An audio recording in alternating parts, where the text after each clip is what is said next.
Thrissur വാടാനപ്പള്ളിയിൽ K C. Venugopal അനുകൂല flex വെച്ച CPIM നേതാവിന്റെ ശബ്ദ സന്ദേശം പുറത്ത്. കോൺഗ്രസിൽ വിപ്ലവം ഉണ്ടാക്കാനാണ് ശ്രമിച്ചതെന്നും ക്യാമറ ഉണ്ടെന്ന് അറിയാതെയാണ് ഫ്ലെക്സ് സ്ഥാപിച്ചതെന്നുമാണ് പ്രാദേശിക നേതാവ് അരവശ്ശേരി മുഹമ്മദിന്റെ കുറ്റസമ്മതം. CPIM കലക്കവെള്ളത്തിൽ മീൻപിടിക്കാൻ ശ്രമിക്കുകയാണെന്നാണ് കോൺഗ്രസ് നേതാക്കളുടെ വിമർശനം. പാർട്ടി നയത്തിന് വിരുദ്ധമായാണ് മുഹമ്മദ് പ്രവർത്തിച്ചതെന്നും തർക്കത്തിൽ ഇടപെടേണ്ട ഒരു സാഹചര്യവും ഇല്ലെന്നാണ് CPIM ജില്ലാ നേതൃത്വത്തിന്റെ പ്രതികരണം.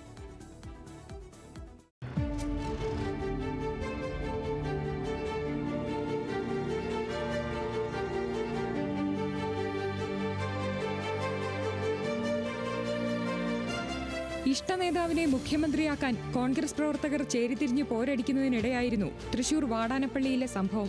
ഫ്ലെക്സ് യുദ്ധവും പരസ്യ പ്രകടനങ്ങളും അവസാനിപ്പിക്കണമെന്ന് ഹൈക്കമാൻഡ് നിർദ്ദേശം നൽകിയ രാത്രി തന്നെയാണ് CPIM പ്രാദേശിക നേതാവ് അരവശ്ശേരി മുഹമ്മദ് സ്വന്തം നിലയിൽ ഫ്ലെക്സ് സ്ഥാപിച്ചത്. വാടാനപ്പള്ളി പഞ്ചായത്ത് ഓഫീസിന് മുന്നിലാണ് കെ.സി. നയിക്കട്ടെ എന്ന തലക്കെട്ടോടെ സേവ് കോൺഗ്രസ് എന്ന പേരിൽ മുഹമ്മദ് ഫ്ലെക്സ് സ്ഥാപിച്ചത്. എന്നാൽ സംഭവം ആരും അറിയില്ലെന്ന് കരുതിയ മുഹമ്മദിനെ CCTV ചതിച്ചു. ദൃശ്യങ്ങൾ പുറത്തുവന്നതോടെ CPIM-ഉം വെട്ടിലായി. ഇതിനിടെ കുറ്റസമ്മതം നടത്തിയുള്ള മുഹമ്മദിന്റെ ശബ്ദരേഖയും പുറത്തുവന്നു. എന്റെ പ്രസ്ഥാനത്തിനോട്, നമ്മുടെ പ്രസ്ഥാനത്തിനോട് ഏറ്റവും കൂടുതൽ എതിരുള്ള ഒരു പാർട്ടിയുടെ ആൾക്കാരുടെ ബോർഡാണ് വെച്ചിട്ടുള്ളത്.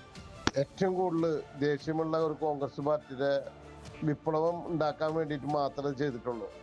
പിന്നെ ക്യാമറ അവിടെ ഉള്ള കാര്യം സത്യത്തിൽ എനിക്കറിയില്ല. കലക്കവെള്ളത്തിൽ മീൻ പിടിക്കാനാണ് CPIM ശ്രമിക്കുന്നതെന്നാണ് കോൺഗ്രസ് നേതാക്കളുടെ വിമർശനം. അപ്പൊ ഇതിനിടയിൽ കലക്കവെള്ളത്തിൽ മീൻ പിടിക്കാൻ വേണ്ടിയിട്ട് CPIM-കാരൻ കോൺഗ്രസ് നേതാക്കന്മാർ അപ്പൊ പറയാണ് ഹൈക്കമാൻഡ് ഫ്ലെക്സ് വെക്കണ്ടെന്ന് പറഞ്ഞിട്ട് എന്തേ കണ്ടില്ലേ, കോൺഗ്രസ്സുകാർ ഫ്ലെക്സ് വെച്ച് തുടങ്ങി, നിർത്തുന്നില്ല, കോൺഗ്രസ് ഹൈക്കമാൻഡിനെ അംഗീകരിക്കില്ല, കോൺഗ്രസ് ഹൈക്കമാൻഡിന് എന്ത് വില, കണ്ടില്ലേ ഫ്ലെക്സ് എന്നൊക്കെ വരുത്താൻ വേണ്ടിയിട്ടാണ്. പാർട്ടിക്കും മുന്നണിക്കും നാണക്കേടുണ്ടായ സംഭവം ഏറ്റെടുക്കാൻ CPIM ജില്ലാ നേതൃത്വം തയ്യാറായിട്ടില്ല. വളരെ തെറ്റായൊരു നടപടിക്രമമാണ്.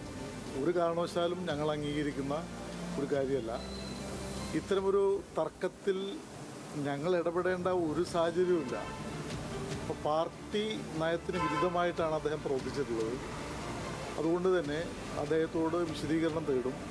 CPIM പ്രാദേശിക നേതാവും ലോക്കൽ കമ്മിറ്റി അംഗത്തിന്റെ ഭർത്താവുമാണ് ഫ്ലെക്സ് സ്ഥാപിച്ച അരവശ്ശേരി മുഹമ്മദ്. കോൺഗ്രസ് പ്രവർത്തകരുടെ പരാതിയിൽ മുഹമ്മദിനെതിരെ കേസെടുത്ത പോലീസ് ഇയാളെ ചോദ്യം ചെയ്ത ശേഷം വിട്ടയച്ചു. ന്യൂസ് മലയാളം, തൃശൂർ.